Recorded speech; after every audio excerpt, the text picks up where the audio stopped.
नमस्कार प्रेक्षकांनो, मालिकेच्या उद्याच्या भागामध्ये आपल्याला पाहायला मिळणार आहे की राजनने निर्णय घेतलेला असतो. काहीही झालं तरीही आईची प्रकृती महत्त्वाची आहे.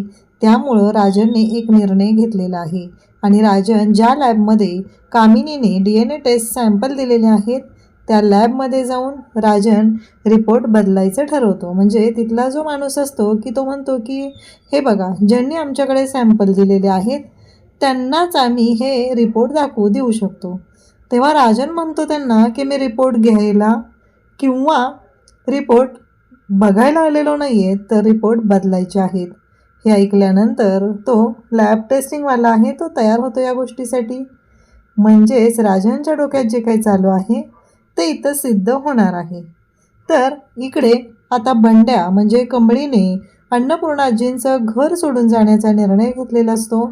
तेव्हा बंड्याने कमळीची इकडे सरूबरोबर भेट घडवलेली आहे आणि फायनली कमळीला कळलेलं आहे की कोण आहे, म्हणजेच काय की तिच्या आयुष्यामध्ये तिचे वडील कोण आहेत, कमळी कोण आहे, हे सत्य आता समोर येणार आहे. हे सगळं कशा पद्धतीने होणार आहे ते आपण पाहूयात. त्याचबरोबर अनिकाने जो काय गोंधळ घालून ठेवला आहे तो पाहण्यासारखाच आहे, कारण अनिका दारू पिऊन ही ऋषीच्या घरी गेलेली आहे. तर या सगळ्या गोष्टी आपण डिटेलमध्ये पाहूया. हा व्हिडिओ खूप सुंदर आहे, आवर्जून पहा.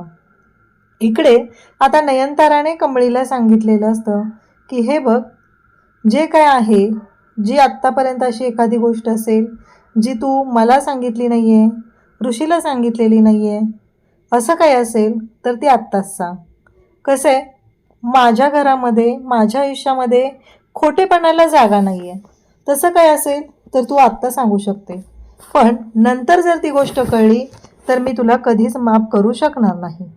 आता हे ऐकल्यानंतर मात्र इकडे पाहायला मिळतं ते म्हणजेच की जेव्हा या सगळ्या गोष्टी घडत असतात त्यावेळेस कमळी म्हणते नाही आहे, कारण इकडे राजनला सुद्धा भीती वाटत असते. राजनला वाटत असतं जर का हिने काय सांगितलं तर काय करायचं. कमळी काही बोलू नको असं राजन म्हणत असतो, पण कमळी सांगते की नाही, तसं काही नाही आहे असं म्हणत कमळीने विषय हे केलेला असतो, संपलेला असतो. आता चला अंगठी दाखवण्याचा विधी. तेव्हा इकडे नयनतारा म्हणते साधनाताई, तुम्ही जाऊन गाडीमध्ये जी मिठाई ती आणा. अन्नपूर्णाजी म्हणतात अजून कसली मिठाई आहे गं नयनतारा, हे काय आहे, इतकी मिठाई आणलीस आणि अजून काय मिठाई म्हणतेस. नयनतारा म्हणते आता अंगठ्या सिलेक्ट झाल्यानंतर तोंड गोड करायला लागणार नाही आहे का. मग अन्नपूर्णाजी लगेच म्हणतात कामिनी, रागिनी, तुम्हीही जा त्यांच्याबरोबर आणि गाडीतून मिठाई घेऊन या. त्यांना दोघींना मात्र खूप राग आलेला असतो.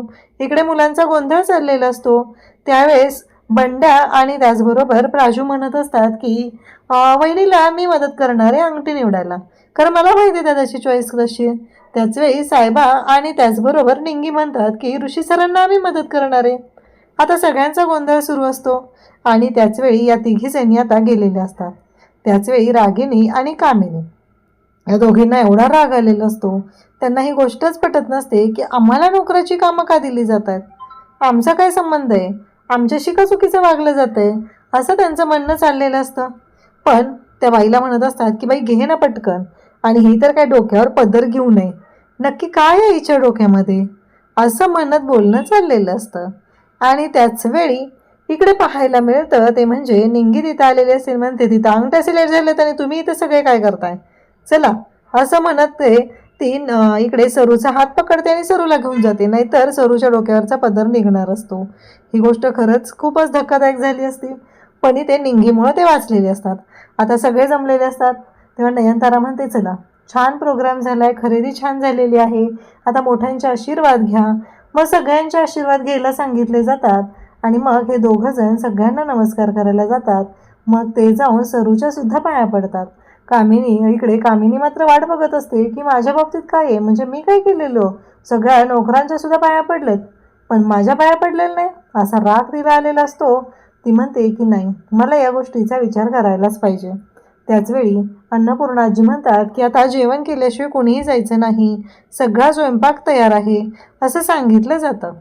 मग मात्र इकडे नयनतारा म्हणते की आपण फोटो काढून घेऊया कारण सगळ्यांचा आपला ग्रुप फोटो तयार केला जा पाहिजे असं म्हणत फोटो काढायचं ठरतं. मग फोटो काढताना बंड्या फोटो काढायला जातो आणि त्यावेळेस तो सरूला पाहतो. त्याला धक्का बसतो. तो चाट पडलेला असतो. ही तर सरू काकी आणि सरू काकी इथं कशी काय आहे असं त्यांचं चाललेलं असतं. आणि तेव्हा मात्र आता सगळ्यांची जेवणं झाली, सगळे निघालेले असतात, सरूसुद्धा निघालेली असते. बंड्या माघारी येतो. इकडे अनिकाचा वेगळाच गोंधळ सुरू असतो. ते गुणसूत्र अनुवंशिक असं ती बोलत असते. या दोघींना काही कळत नसतं हिचं काय चाललंय, काय बोलते ही सगळं, कसली गुणसूत्र, कसलं अनुवंशिक, काय म्हणायचंय काय हिला, असं तिचं चाललेलं असतं. आणि त्याचबरोबर त्या दोघींना कळत नाही. तेव्हा ती म्हणते, काय चाललंय तुमचं दोघींचं, तुम्हाला एवढं कळत नाही, तुम्ही मला नेहमी लेक्चर देत असता, मराठी घे, मराठी शिक, मराठी शिक, पण हे सगळं काय आहे, या सगळ्याचा अर्थ काय आहे. आणि त्याचबरोबर या सगळ्या गोष्टी जेव्हा घडत असतात तेव्हा मात्र पाहायला मिळतं की ते म्हणत असते की DNA टेस्ट, कारण लोकांना कोणाला कळू नये ना याच्यासाठी मी शोधून काढलेलं आहे. आणि त्याचबरोबर हे सगळं जेव्हा घडत असतं तेव्हा राजांच्या समोर तिनं माती खाल्लेली असते. राजांच्या समोर सुद्धा ती गुणसूत्र अनुवंशिक चाचणी असं म्हणालेली असते. राजन म्हणतो असतो, हे काय आणि का तर ना मराठी शिकते का काय करते ना, खरंच प्रश्न पडलेला आहे असं ती म्हणतो. तेव्हा मात्र इकडे पाहायला मिळतं की आता बंड्या सरूरकडे गेलेला असतो. का सरी काकू, खोटं बोलायचं नाहीये, मला माहिती आहे तुम्हीच आहात असं म्हणत बंड्याने जाऊन आता मिठी मारलेली असते आणि तो रडत असतो. त्याच्या डोळ्यात पाणी आलेलं असतं. सरूसुद्धा रडत असते. तेव्हा बंड्या म्हणतो की मला माहिती आहे तुम्हीच साधना मावशी आहात, पण हे कमळीला माहिती आहे का काय चाललंय हे सगळं, आणि ह्या सगळ्या गोष्टी काय घडत आहेत मला कळेल का, असं म्हणत बोलणं सुरू झालेलं असतं. तेव्हा ती म्हणते की नाही, तिला माहीत नाही, तू तिला काही सांगू नको, तिच्या जीवाला ना धोका आहे, जर तू तिला काही सांगितलं तर खूप अवघड होईल, त्यामुळे या सगळ्या गोष्टी अशा पद्धतीने नको.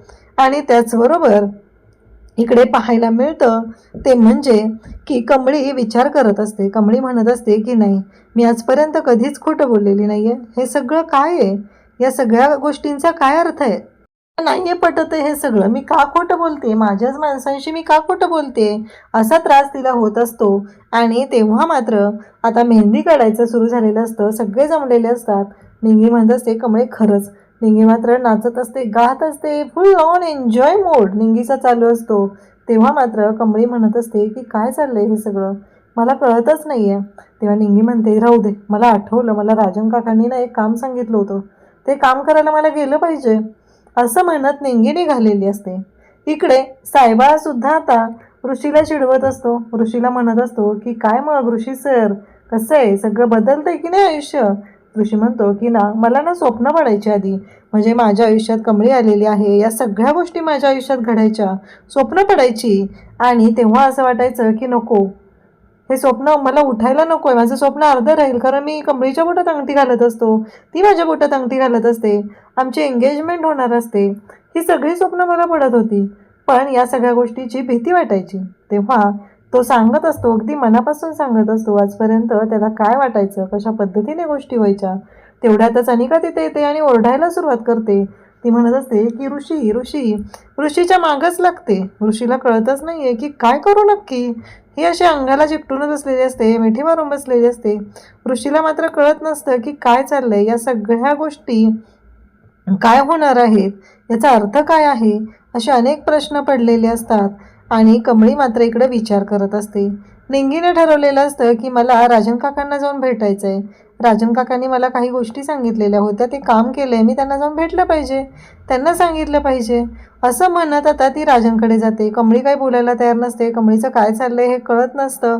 मग ती राजनला भेटायला जाते. राजनला जाऊन ती राजन इकडे फोनवर बोलतच असतो की नखांचे जे सॅम्पल असतात ते कोणत्या कोणत्या मेडिकल टेस्टमध्ये वापरले जातात. त्याला कळतं की DNA टेस्टसाठी वापरलं जातं आहे.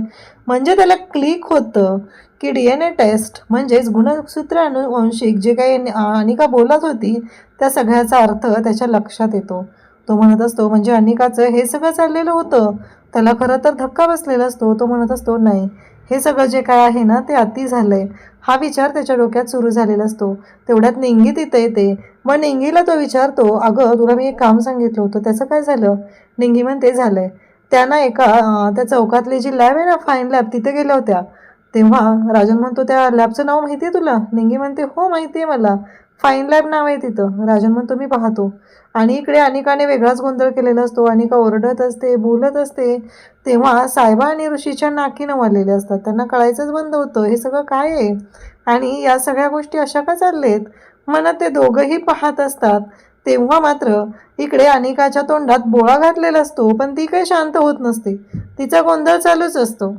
आणि नेमकं त्याच वेळेस पाहायला मिळतं ते म्हणजे इकडे कमळी अन्नपूर्णा आजींकडे यायला निघालेली असते. राजन आता त्या लॅबमध्ये जायला निघालेला असतो.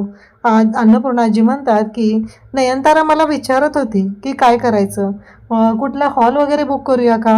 पण मी नयनताराला म्हटलं की नाही नको, आपल्या नातीचा साखरपुडा आपल्या इथे घरातच करूया, तिच्या हक्काच्या घरात. एकतर ती इतक्या दिवसांनी आलेली आहे असं मी तिला सांगितलं आणि नयनताराही त्या गोष्टीला तयार झाली आहे असं अन्नपूर्णाजी सांगत असतात. मग ती म्हणते एकदा का माझ्या नातीचं लग्न झालं की मी मरायला मोकळे. आजोबा म्हणतात की असली मरणाची भाषा बोलायची नाही आहे. आजी म्हणतात अहो मरण चुकलंय का कोणाला, पण ठीक आहे तुम्ही म्हणताय ना, नाही बोलत मी, असं ती सांगायला सुरुवात करते. इकडं ऋषी त्याचबरोबर हे सगळेजण असतात एकत्र. आणि मग मात्र ऋषी आणि नयनतारा हे सगळेजण जमलेले असतात. नयनतारा म्हणत असते ऋषी हे बघ, काहीही झालं तरीही लग्न म्हणजे एंगेजमेंट नंतर फक्त मुलीचंच आयुष्य बदलतं असं नाही, दोघांचंही आयुष्य बदलतं. आणि तेवढ्यातच अनिका तिथं ओरडते आणि म्हणते तुम्हाला माहीतच नाही आहे एक सत्य, असं म्हणत आरडाओरडा करू लागते. नयनताराला तर धक्काच बसलेला असतो की हे सगळं काय आहे आणि ह्या अनिकाचा काय गोंधळ चाललाय असा प्रश्न पडलेला असतो. आणि तेव्हा मात्र नयनतारा म्हणते की बस झालं हे सगळं. इकडे राजन लॅबमध्ये आलेला असतो, कारण त्या लॅबमध्ये त्याला पाहायचं असतं की नक्की काय झालंय. मग ते रिपोर्टच्या बाबतीत तो बोलायला सुरुवात करतो. तेव्हा ते लॅब टेक्निशियन जे असतात ते म्हणतात की हे बघा, ज्यांनी सॅम्पल दिले त्यांनाच मी रिपोर्ट देऊ शकतो, तुम्हाला मी तसा रिपोर्ट देऊ शकत नाही. आता मात्र राजन म्हणतो मी तुम्हाला रिपोर्ट मागतच नाही आहे, मला रिपोर्ट नकोच आहे, मला फक्त तो रिपोर्ट बदलायचा आहे असं राजन सांगतो. आणि मग मात्र आता धक्का बसलेला असतो. राजनने स्पष्टपणे सांगितलेलं असतं की त्याला तो रिपोर्ट बदलायचा आहे. आणि इकडे राजनने तो रिपोर्ट पाहिल्यानंतर त्याच्यासाठी एक सुखद धक्का असतो. इकडे कमळीने वेगळाच गोंधळ घालायला सुरुवात केली.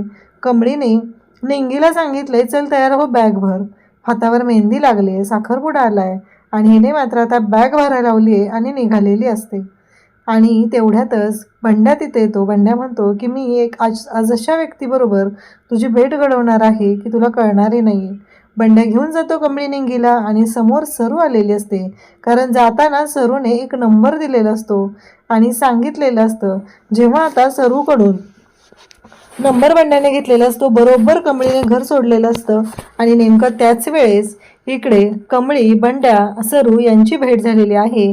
आणि राजनने DNA रिपोर्ट पाहिल्यानंतर राजनला समजलेलं आहे की कमळी ही त्याचीच मुलगी आहे.